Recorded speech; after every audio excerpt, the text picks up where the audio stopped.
from densely populated areas in Gaza. US President Joe Biden took credit for the months-long negotiations, but analysts also pointed to the incoming Trump administration's efforts to pressure Israel on the deal. دولة قطر وجمهورية مصر العربية والولايات المتحدة الأمريكية الإعلان عن نجاح جهود الوساطة المشتركة بوصول طرفي النزاع في قطاع غزة إلى اتفاق بشأن تبادل الأسرى والرهائن والعودة إلى الهدوء المستدام وصولاً لوقف دائم لإطلاق النار بين الجانبين. Meanwhile, a peace deal for Ukraine would take months to work out, advisors to Donald Trump have said. Now, this is as per reports. While the president-elect has promised a quick resolution to the nearly 3-year war, analysts as well as his associates now forecast a drawn-out timeline. Hopes for a deal within Trump's first 100 days in office are way too optimistic, a former US ambassador to Kiev said. As Trump's inauguration approaches, Ukraine is responding more aggressively to attacks on its energy infrastructure. Kiev, in fact, this week launched its biggest aerial assault on Russian territory since the invasion. Ukraine doesn't have much left to lose at this point, a Russian security expert said. So they can just go take ahead and take the gloves off. British Prime Minister Keir Starmer is set to meet Ukrainian President Volodymyr Zelensky. Now this to sign a historic 100-year partnership aimed at deepening security ties between the countries. Now the agreement focuses on military collaboration, maritime security, and making the UK a key partner in Ukraine's energy sector, critical mineral strategy, and green steel production. The treaty and accompanying political declaration will be presented to the British Parliament in the coming weeks. After half a century in politics, Joe Biden bid farewell in an Oval Office address. The outgoing US president delivered his farewell address, seizing what may be his final opportunity to reshape America's grim views on his term before he departs the White House. Joe Biden opened his speech by taking credit, in fact, for the ceasefire deal between Israel and Hamas, delivering what could be his final chance to influence public perception of his presidency. Biden warned of an oligarchy of the ultra-wealthy taking root in America. Russian President Vladimir Putin may soon have discussions with newly elected US President Donald Trump, during which he will reportedly demand that Ukraine never join NATO. But Putin's position also contradicts Trump's stated desire to end the war as quickly as possible and may be aimed at granting Russia more flexibility, in fact, in negotiations. Reports further noted that Russia's advances in eastern Ukraine specifically have been slow and have come, quote-unquote, at a heavy cost. Donald Trump's pick for Attorney General Pam Bondi insisted at a Senate confirmation hearing Wednesday that Trump had been targeted by years of investigations. But she pledged that she would not politicize or weaponize the Justice Department if confirmed as the country's chief federal law enforcement officer. Now, the statement Wednesday echoed Trump's claims that the Justice Department had in fact been weaponized against him. The US Bureau of Industry and Security has removed 3 key Indian nuclear entities from its entity list. These organizations, the Bhabha Atomic Research Center, Indira Gandhi Center for Atomic Research, and the Indian Rare Earths Limited, are no longer subject to export restrictions. The removal of these Indian entities marks a key shift in US-India nuclear cooperation, potentially opening the door, some would say, for greater collaboration between the two countries in the civil nuclear sector. In a move that's raising tensions between the US and China, Beijing's Commerce Ministry, in fact, has announced that it has added 4 American companies to its so-called unreliable entity list. These companies are accused of being involved in arms sales to Taiwan, a region that China considers part of its own territory. The blacklisted companies, including Pacific Rim Defense and Summit Technologies, now face serious penalties. They'll all be banned for importing or exporting goods to and from China, and also prohibited from making new investments in the country. This move signals a sharp escalation in the ongoing tensions over Taiwan and the US-China relations as a whole. At least 78 dead bodies have been retrieved from a discontinued gold mine in South Africa, where police cut off food and water supplies for months together, in what trade unions called a horrific crackdown on desperate people trying to eke out a living. Police said on Wednesday they have ended a rescue operation and still believe they have brought out all the survivors and retrieved all the bodies from the abandoned mine southwest of Johannesburg or Joburg.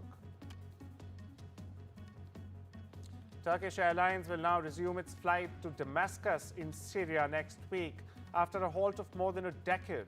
Now, the development comes after a visit by a delegation of Syria's new Turkey-backed rulers.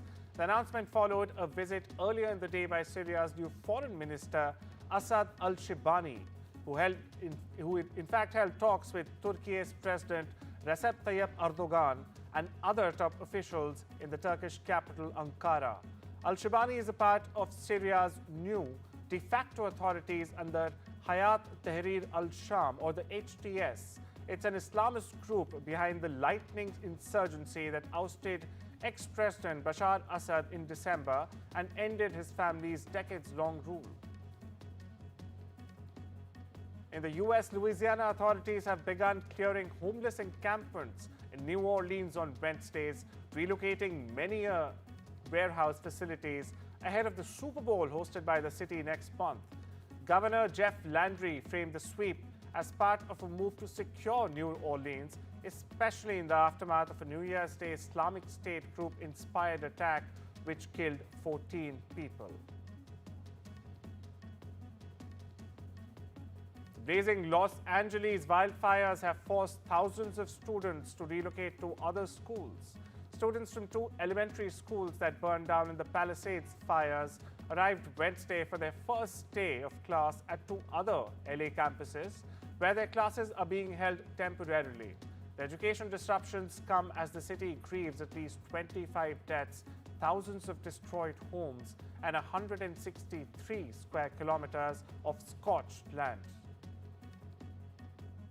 We have 2 schools that were either completely or almost completely burned. These are 2 elementary schools, Palisades Elementary and Marquez Elementary. Both of these schools are in the Palisades area. So there was actually capacity in these schools that allowed for us to relocate the entire student population onto their campuses.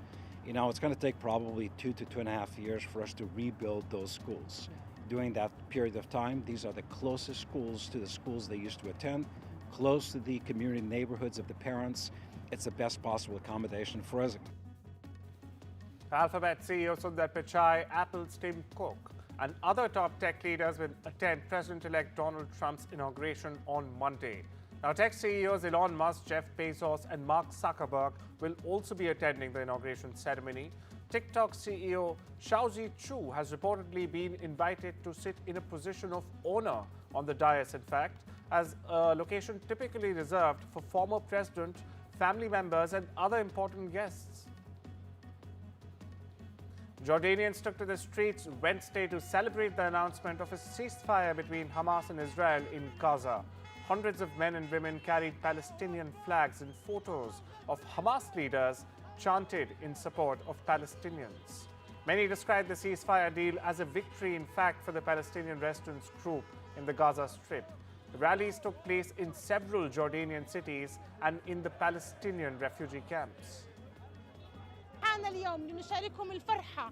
العالم الإسلامي كله معكم، شعوب الأرض الحرة كلها معكم. لا تنظروا للحكومات، نحن الشعوب لم تتوقف دموعنا، لم تتوقف أموالنا لكم، تبرعاتنا لكم، جميلكم في رقابنا إلى يوم الدين. يا ملح الأرض، يا أكابر الأرض، يا خير أهل الأرض، يا أهل غزة. مبارك مبارك عليكم، مبارك عليكم النصر.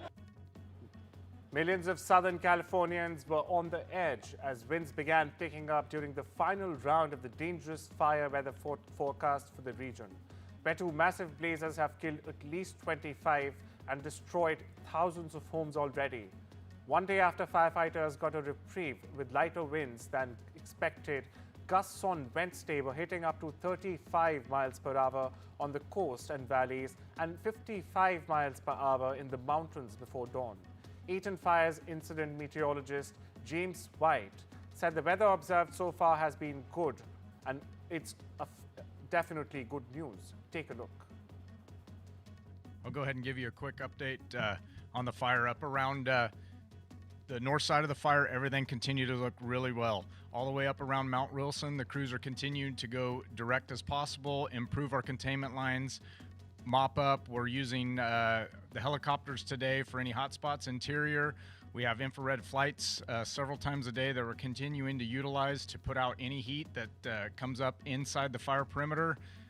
We are still within a red flag warning.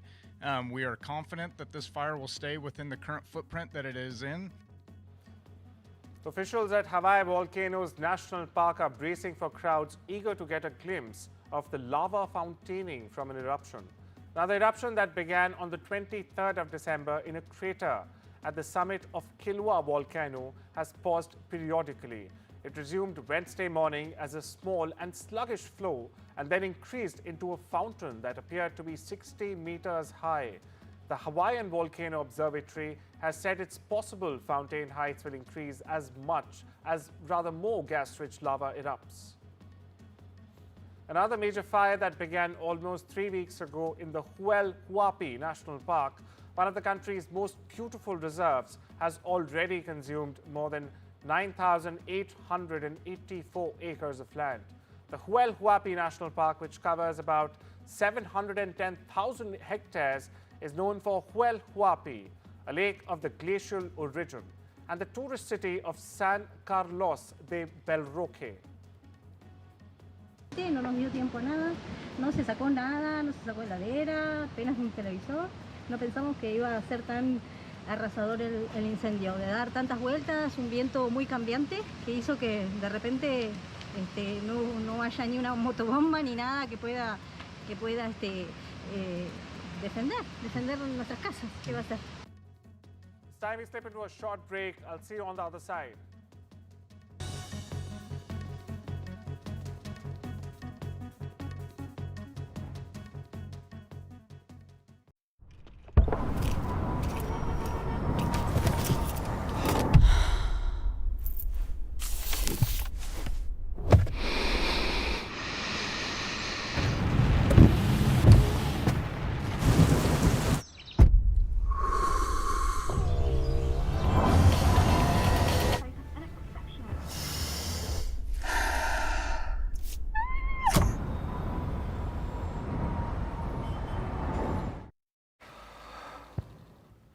It's gonna take a lot to drag me away from you. There's nothing that 100 men or more could ever do. Down in Africa. Liam transferred all his outstanding balances to his Barclaycard, giving him 0% interest on all his surprises for Sarah. What you buy is your business. Helping you pay less interest is ours. Barclaycard. Make money work for you. New number 7 Pro Artist. When you want a luxury look, but don't have the luxury of time. You want to feel amazing, wherever you are. And have maximum impact, with minimal effort. Let the makeup be the pro. With new number 7 Pro Artist. Now 3 for 2. What they don't tell you about getting older is how much fun it can be. Enjoying all the things you've worked so hard for. Spending time with the people that really matter. Not to mention, finally finding that precious time for yourself. I don't want anything taking my best years away from me, but like so many people, I've seen the heartbreak that dementia can cause. That's why I'm asking everyone to order this essential free guide from Alzheimer's Research UK. It's called Your Brain Matters. We all know what's good for our heart and our lungs, but do you know how to keep your brain healthy too? Well, this guide tells you how, in 7 steps you can start taking right now, whatever your age. Just ring the number on screen to get your free copy. Inside, you'll find facts and tips that can keep your brain healthy and help reduce your risk of developing dementia. It's advice you can really trust from leading dementia scientists. Read it, keep it, and check back whenever you need to. Order your free copy now. Call Alzheimer's Research UK on 0800 035 5984 or text BRAIN2 to 78866. Think of it as another way of planning for your best years, because your brain really matters.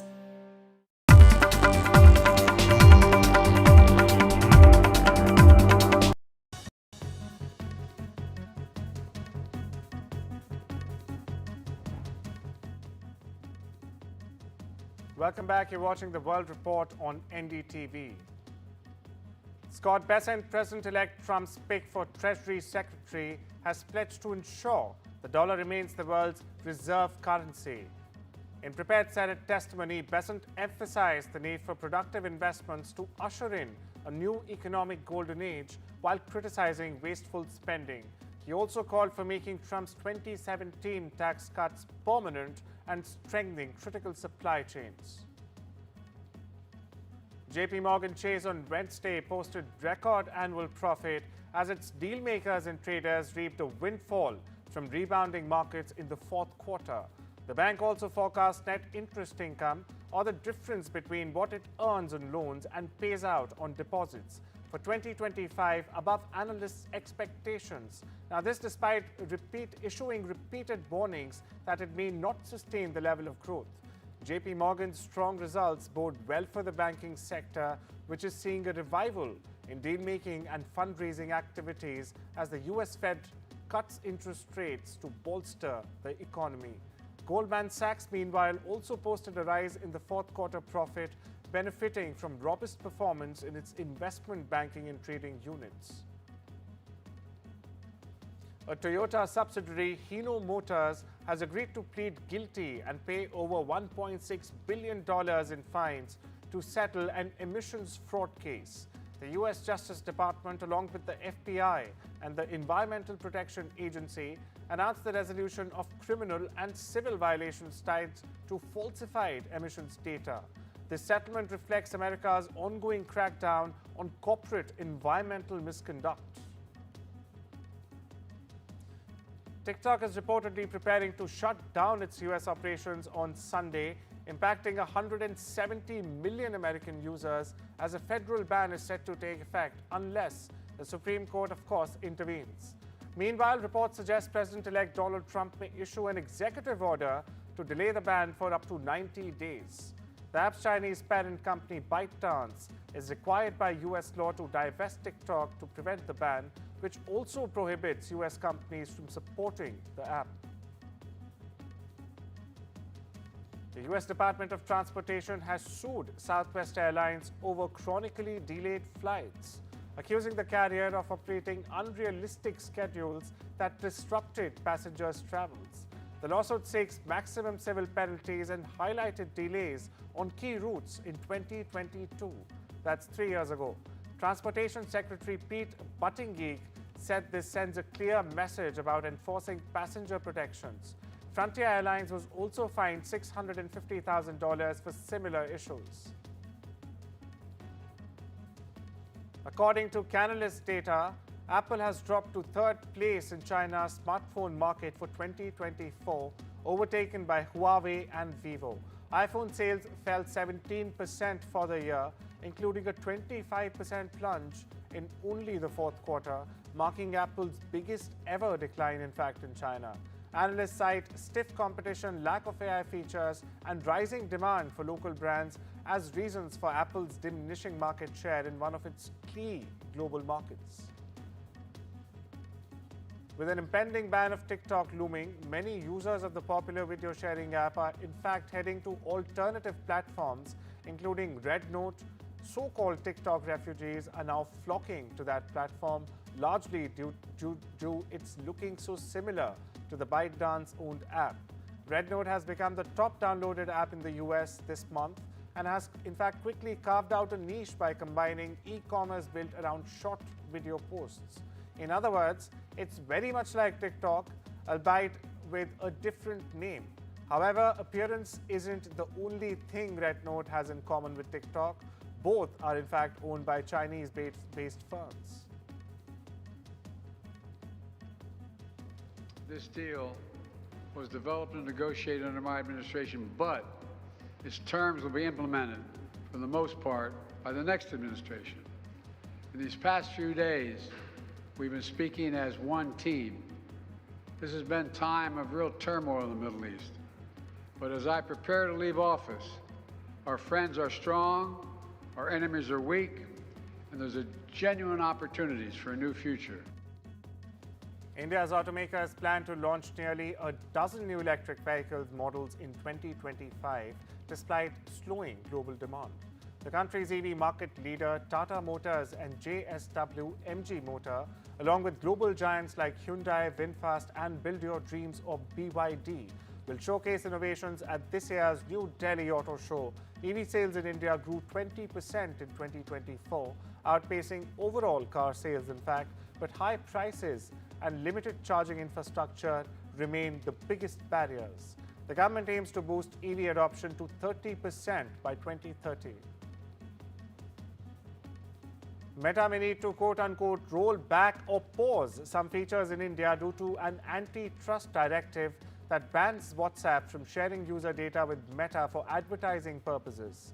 The company is challenging the Competition Commission of India's November directive, which accused it of abusing its dominance and coercing WhatsApp users into accepting a privacy policy that allegedly expanded data collection and sharing. The CCI imposed a $24.5 million fine and a 5-year ban on WhatsApp's data sharing practice in India, which could affect Meta's ability to personalize ads on Facebook and even on Instagram.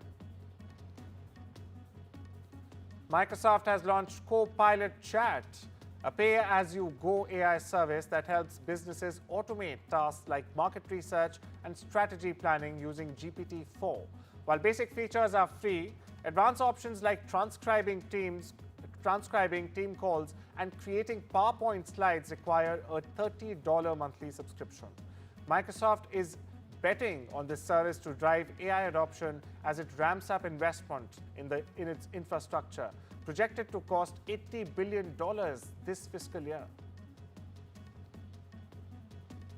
Indian women set a new benchmark in one-day international cricket by recording their highest ever total in the format, powered by centuries from Pratika Rawal and skipper Smriti Mandhana. India crossed the 370-run mark in the 42nd over of the third ODI against Ireland in Rajkot, rewriting their previous record. India posted a mammoth 435 for 5 in their allotted 50 overs, surpassing all previous team totals by the women in blue. Now, this includes both Indian men's and as well as the women's teams in ODIs. This monumental feat overshadows the Indian men's highest score of 418 for 5, achieved against the West Indies in Indore back in 2011. World number 2 Iga Swiatek advanced to the third round of the Australian Open on Thursday after sweeping aside And also, I realized, last year that I don't have like 100% influence on what happens with my ranking sometimes. So now I just focus on tennis, and if I play well, I know I'll be back at number 1. If I don't and Arena plays better, she'll be number 1. So I think it's just smarter to focus on tennis, and the ranking will come after that. Canadian rapper Drake has filed a defamation lawsuit against Universal Music Group, the record label he and rival Kendrick Lamar shared, over the latter artist's diss track, Not Like Us. The lawsuit filed in a New York federal court comes shortly after the Canadian rapper born Aubrey Drake Graham withdrew a legal challenge that he made against UMG and Spotify, alleging they artificially inflated the popularity of Lamar's track. UMG has responded by calling Drake's claims illogical. Best-selling British author Neil Gaiman has released a statement Wednesday denying he had ever engaged in non-consensual sex after a magazine this week published allegations from several women accusing him of sexual assault. The 64-year-old author of the Sandman comic book series and the novel American Gods was responded to an article detailing allegations of assault, abuse and coercion leveled by 8 women. Well, that's all we have for you today. Take care and have a wonderful day.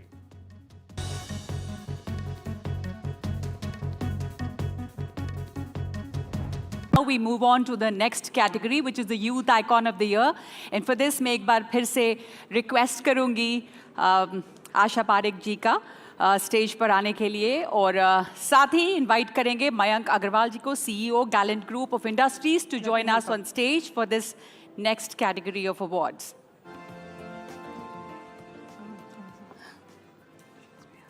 Ananya Pandey. Congratulations, Ananya. And Ananya Pandey, actor, is getting this award for her advocacy work on combating cyberbullying, growing achievements in the film industry, and strong influence on social media. And that's what makes Ananya Pandey NDTV Youth Icon of the Year 2024. She represents a blend of modern values, relatability, and a commitment to meaningful causes, which are essential qualities for inspiring today's youth. Congratulations, very many Thank congratulations. you. Thank And you. Ananya, there are just a few questions for Yes. you. You've, diverse characters, and you've made a shift from big screen to OTT. Big superstars have done their shift. What is your opinion on that, and what's your next move? Firstly, I just want to thank NDTV for this award. It's truly very, very humbling, and to get it from Asha Parekh ji, I'm such a big fan of your work, so this is a pinch me moment for sure. I don't believe any screen is too big or small. It's a screen at the end of the day, and the world is developing so fast. There's so many changes that are being made, so I think we're all just keeping up with the times. Ananya, the fact is that 2024, this year, has been phenomenal for you.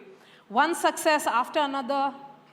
Kahan Kho Gaye Hum, Call Me Bae, CTRL. How does it feel to have multiple successes in one single year?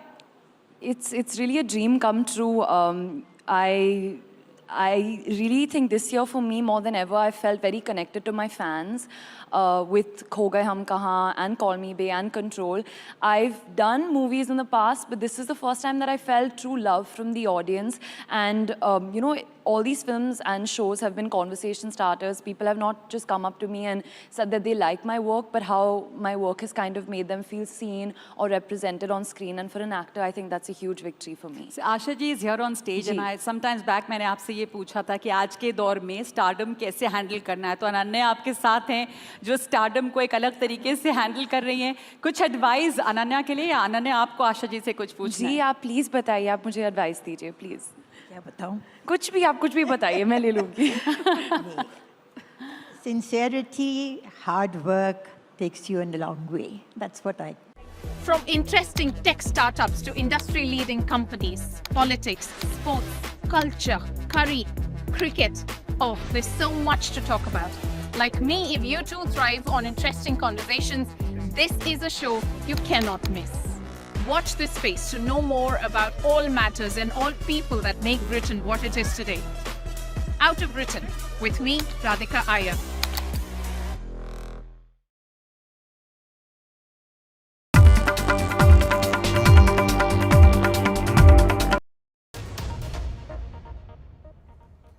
A very good afternoon. You're watching NDTV 24/7. Let's get you the latest as far as Israel and Hamas that have agreed now to a temporary ceasefire, opening a path to end the 15 months of intense fighting in Gaza that has killed tens of thousands of Palestinians. The agreement, which the Israeli cabinet is yet to approve, is set to take effect from the 17th of January, that's Sunday, and see the phased-out release of 33 Israeli hostages as well as Palestinian prisoners. While Israel will pull its troops from densely populated areas in Gaza, it is the United States President Joe Biden who's taken credit for the negotiations, but analysts also pointed to the incoming Trump administration's efforts to pressure Israel on the deal. Israeli forces, however, are continuing with their attacks across the Gaza Strip, killing at least 30 Palestinians in the enclave since the agreement was announced. Still, the agreement is just a fragile reprieve lasting just 6 weeks, and celebrations in Gaza were cautious as per multiple reports.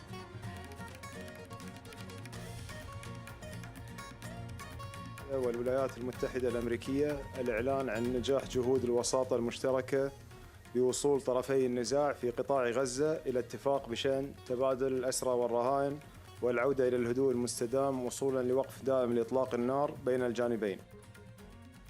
I'd also note this deal was developed and negotiated under my administration, but its terms will be implemented for the most part by the next administration. In these past few days, we've been speaking as one team. This has been a time of real turmoil in the Middle East. But as I prepare to leave office, our friends are strong, our enemies are weak, and there's a genuine opportunities for a new future.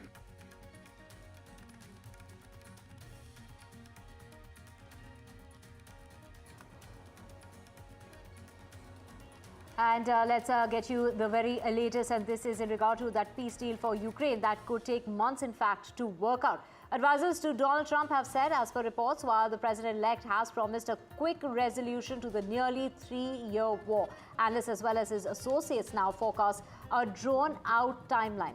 Hopes for a deal within Trump's first 100 days in office are way too optimistic, as a former U.S. ambassador to Kiev that has gone on to say, as Trump's inauguration approaches, Ukraine is responding more aggressively to attacks on its energy infrastructure. Kiev this week launched its biggest aerial assault on Russian territory since the invasion. Ukraine doesn't have much left to lose at this point, a Russian security expert said, so they can just go ahead and take the gloves off.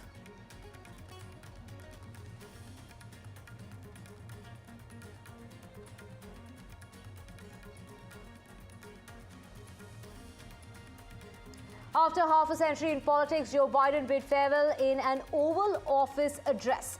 The outgoing U.S. president delivered his farewell address, seizing what may be his final opportunity to reshape Americans' grim views on his term before he departs the White House. Joe Biden opened his speech by taking credit for the ceasefire deal between Israel and Hamas, while Joe Biden also warned of a growing issue as far as America is concerned and what it could be facing, while also highlighting the achievements of his administration. Reflecting on his tenure, he stated, "It'll take time to feel the full impact of what we've done together," delivering what could be his final chance to influence public perception of his presidency. Biden declared that his administration launched a new era of American possibilities.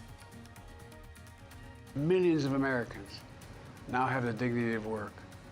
Millions of entrepreneurs and companies creating new businesses and industries, hiring American workers, using American products. And together, we've launched a new era of American possibilities. And let's just get you the latest from Russia's Russian President Vladimir Putin, who may soon have discussions with newly elected US President Donald Trump, during which he will demand that Ukraine never join NATO. That is what Bloomberg is reporting. But Putin's position also contradicts Trump's stated desire to end the war as quickly as possible, and maybe aimed at granting Russia more flexibility in the upcoming negotiations. Bloomberg's report further noted that Russia's advances in eastern Ukraine have been slow and have come at a heavy cost.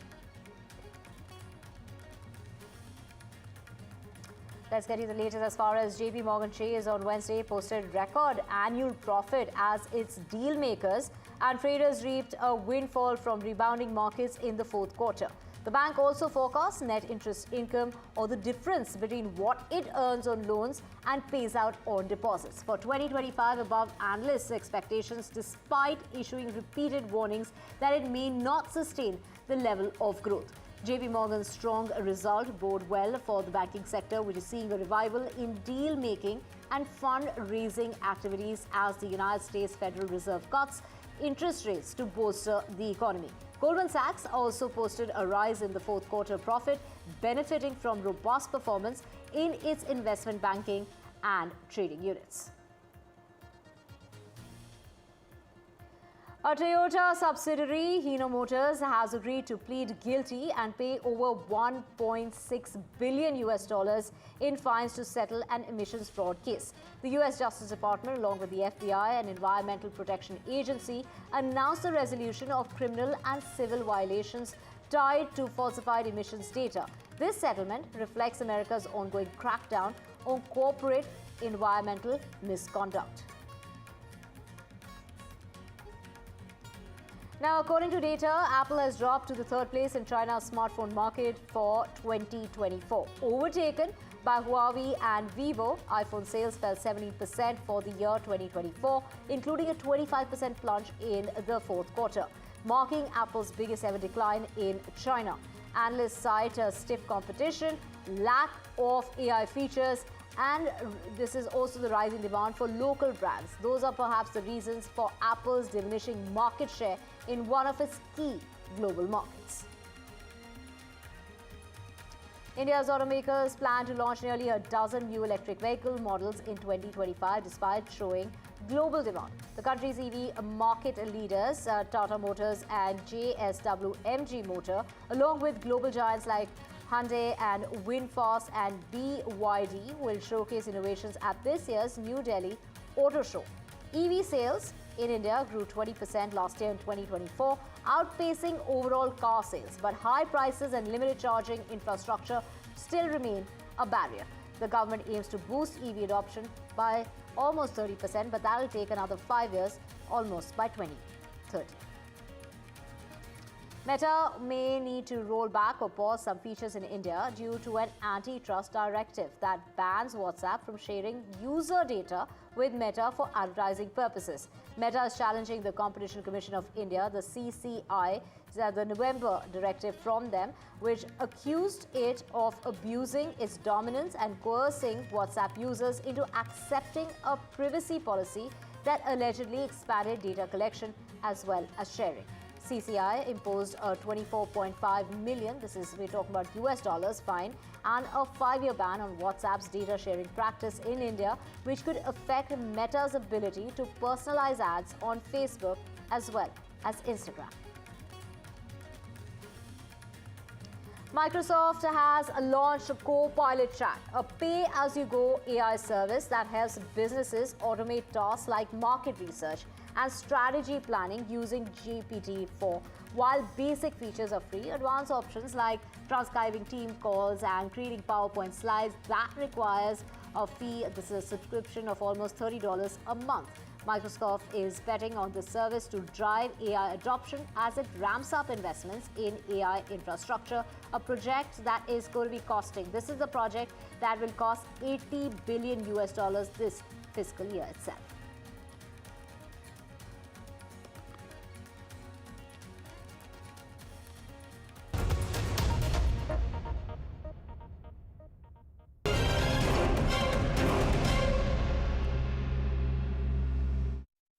Welcome back. Let's get you the latest on Bollywood actor Saif Ali Khan, who was injured early this morning at about 2:30 after an intruder entered his residence at the Sadhguru Sharan building in the Bandra area of Mumbai. The intruder attacked the actor with a knife. He sustained 6 wounds. These were 6 injuries that the actor sustained and then was rushed to the Leelavati hospital. At about 3:30 is when the actor reached the Leelavati hospital and underwent surgery. The actor is said to be out of danger as per the hospital.